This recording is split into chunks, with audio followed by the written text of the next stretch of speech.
la empresa. No es lo mismo el rol que tiene que llevar adelante el empresario en la sociedad de una empresa que recién empieza, de una empresa pyme, de una gran empresa o de una empresa que está en su etapa de madurez. Pero vos decís, no son excluyentes, eso es lo que digo, y son variables. Son ingredientes de la misma receta. ¿Te atreves a decir cuál es la receta? La receta es evidentemente lograr que la sociedad que integra la comunidad en la cual estamos viva en mejores condiciones, y ahí empezás a desgranar cada uno de los componentes. Ahora digo, antes se había rescatado mucho el marco jurídico, en el viejo y tradicional y loable sentido de la seguridad jurídica. Sí, saber cuáles son las reglas del juego, que se sostengan a lo largo del tiempo y que se cumplan.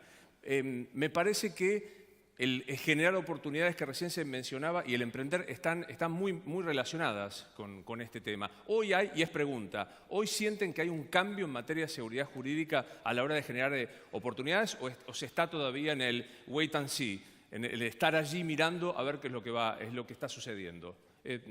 Vuelvo a pedirles disculpas para que levanten la mano para decirlo. Sí, doctor Lipera. Yo creo que hay un punto de inflexión, digamos, en cuanto a la expectativa. Sí, la expectativa hasta hace un año era que te iban a embromar siempre, por no decir otra palabra. Sí, ya uno tenía, había una idea general de que la propiedad privada, los derechos, no existían ante la voluntad del mandatario de turno. Es decir, habíamos vuelto a tipo una monarquía. A partir, digamos, de lo que pasó el año pasado en las elecciones, creo que hubo un cambio de expectativa de parte de los abogados. Bueno, ahora hay una voluntad de respetar la Constitución Nacional, aunque van a cometer errores, obviamente, porque todo esto no se genera un cambio en 2 minutos. Con lo cual, hay un cambio de inflexión en cuanto a la expectativa, y poco a poco, en la medida que se mejore la calidad de los jueces, mejore la calidad de las leyes, y poco a poco se va a ir generando esa seguridad jurídica. Pero creo que la expectativa es muy buena. Sí.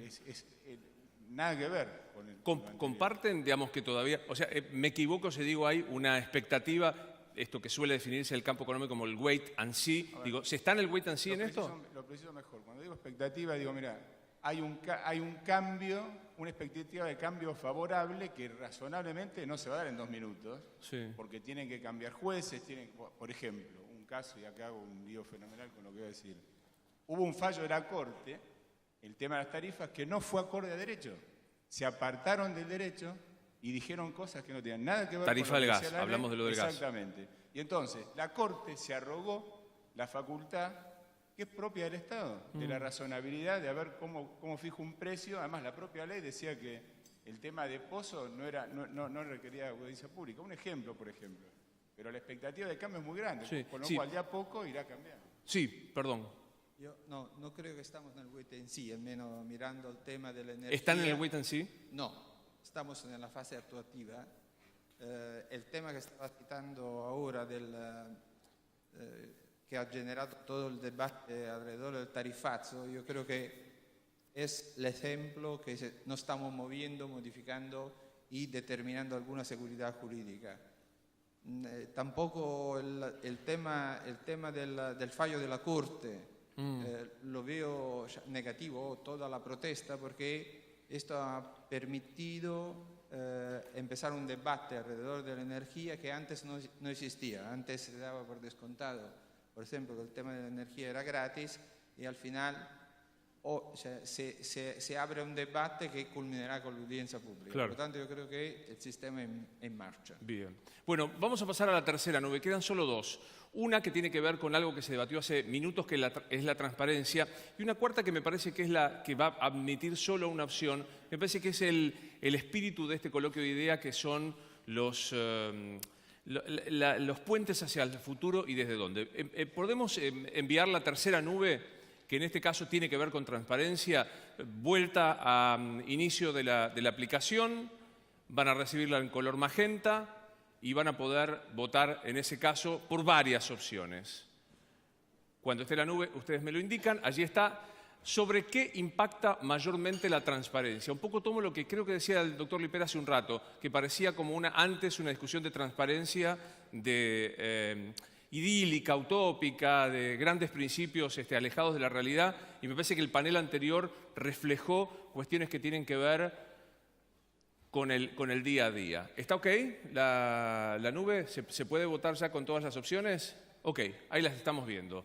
Les repaso algunas de las opciones. Premios y castigos. ¿En qué impacta la transparencia mayormente? En premios y castigos, en competitividad, en el sistema político en general, en el gasto político, en la impunidad, en la formación de precios, que hasta ahora parece uno de los menos preferidos.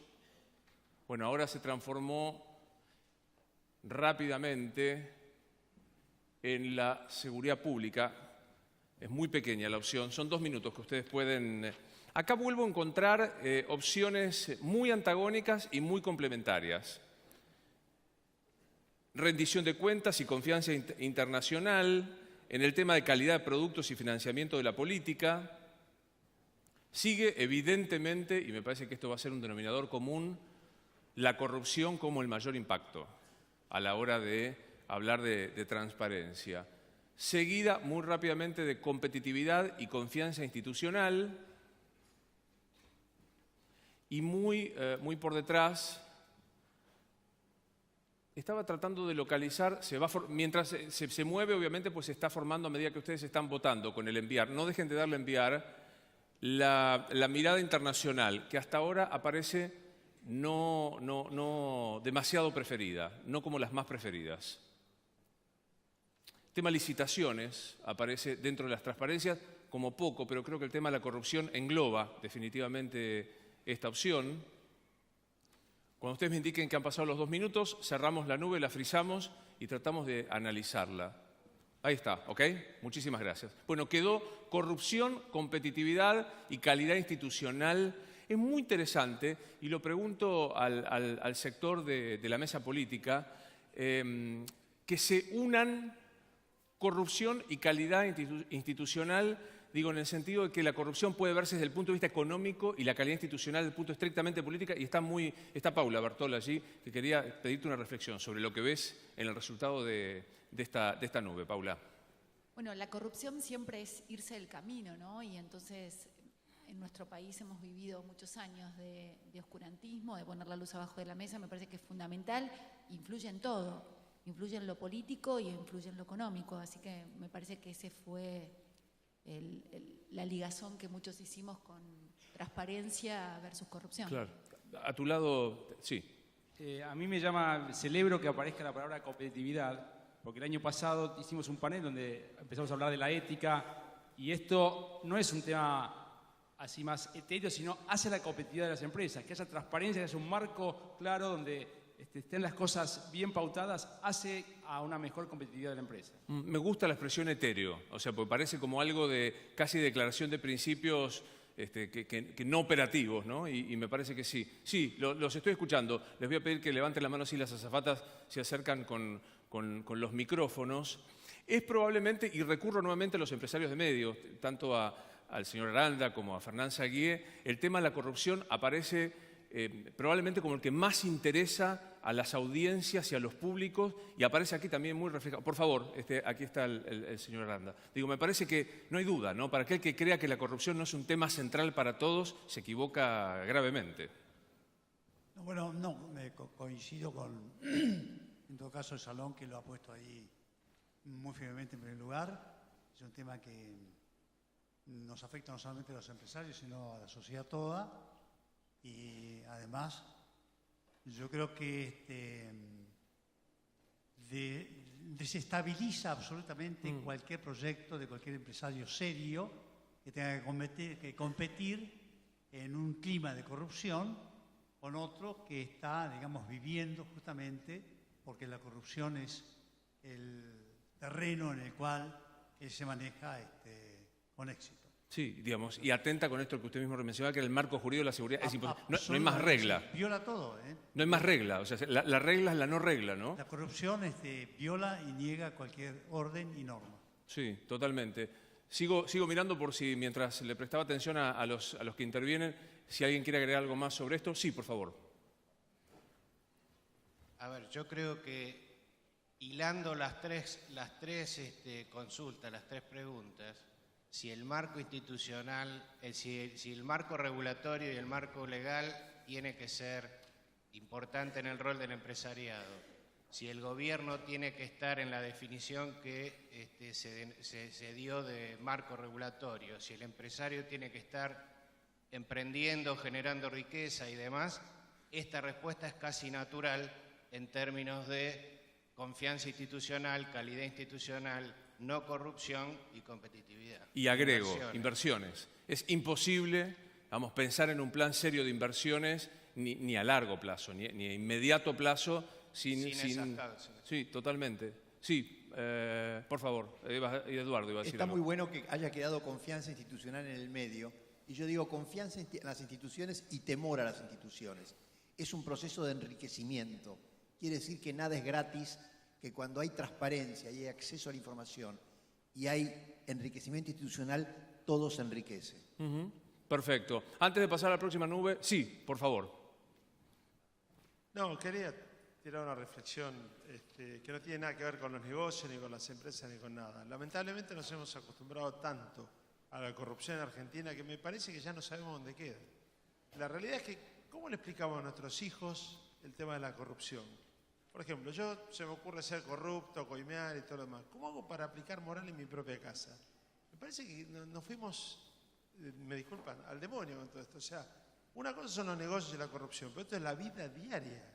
La moral, en algún lado tiene que quedar. O sea, en un país donde no funcionan las leyes, donde los políticos por naturaleza son corruptos, donde los empresarios miramos para otro lado porque si te metes en el medio te hacen de goma, llegamos acá y no hablamos del tema.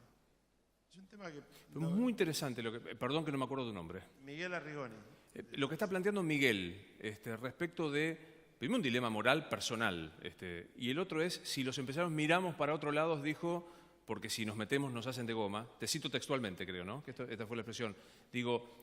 Sí, te lo digo, yo, disculpame, en todas las épocas, en los 90 yo iba a revolear bancos en el Banco Central y le decían, vos le das el banco a él, y era normal, y si te metías en el medio, decías, vos te vamos a meter en cana.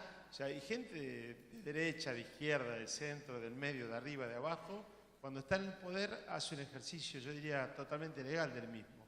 No solamente es corrupción para llevarse plata a la casa. Claro. Corrupción es disponer que un bien tuyo de repente ahora es mío porque se le ocurrió a un tercero. O sea, hay corrupción en todos lados y creo que una de las cosas que promete de este gobierno es encarar la corrupción como un tema global. Ojalá que se cumpla así. Es el desafío. Sí, por allá atrás, me parece muy interesante lo que está planteando Miguel respecto del paradigma del cambio en materia del combate a la corrupción como un modo cultural en serio, como un cambio cultural en serio. Si alguien más quiere aportar sobre esto antes de pasar a la última nube, sí, por supuesto, aquí alcanzamos un micrófono. No, yo solo un comentario sobre la mirada sectorial en el tema de la corrupción, sobre tal sector más corrupto que tal otro. La mirada y la interacción con todos los sectores que hemos tenido, lo que uno tiene son empresarios sanos y empresarios corruptos, políticos sanos y políticos corruptos, y lo mismo puede aplicar al periodismo, lo mismo puede aplicar a muchos sectores. Entonces me parece que es muy importante que la mirada a la hora de tener esa mirada no sea sectorial, no sea vertical, sino que sea aquellos que en todos los sectores quieren vivir dentro de un marco de ética y inclusive creo que ese diálogo, eso permite que el diálogo horizontal entre toda la gente que quiera vivir en ese marco puede ayudar a ese combate. La mirada sectorial no nos va a ayudar en la lucha contra la corrupción. Nos va a ayudar si nos cruzamos horizontalmente entre los que no quieren vivir con la corrupción. Yo voy a pedir permiso a los organizadores del coloquio de idea para hacer una encuesta a mano alzada. Es difícil porque alguien puede decir no quiero manifestarlo, pero por el sí, ¿se inició un proceso, creen que se ha iniciado en este cambio institucional un proceso serio de combate a la corrupción? ¿Creen que estamos iniciando o es una iniciativa más o es un momento más que se pierde? ¿Quién cree que se ha iniciado? Levante la mano los que sí. Perdón, coloquio de idea, pero les dice más fácil la encuesta. 90%. 96%. Perdón. Por favor. ¿Quién no? Pregunta vos, ¿me ayudás a hacer el...? Dale. Perdón que... Disculpen. ¿Quién no cree de corazón, ¿sí?, que haya un cambio esencial en la lucha contra la corrupción? ¿Quién no lo cree? Nadie. Bien, me alegro. Gracias. ¿Cómo? Por favor, un micrófono allí al fondo, que veo al señor que está levantando la mano. Allí al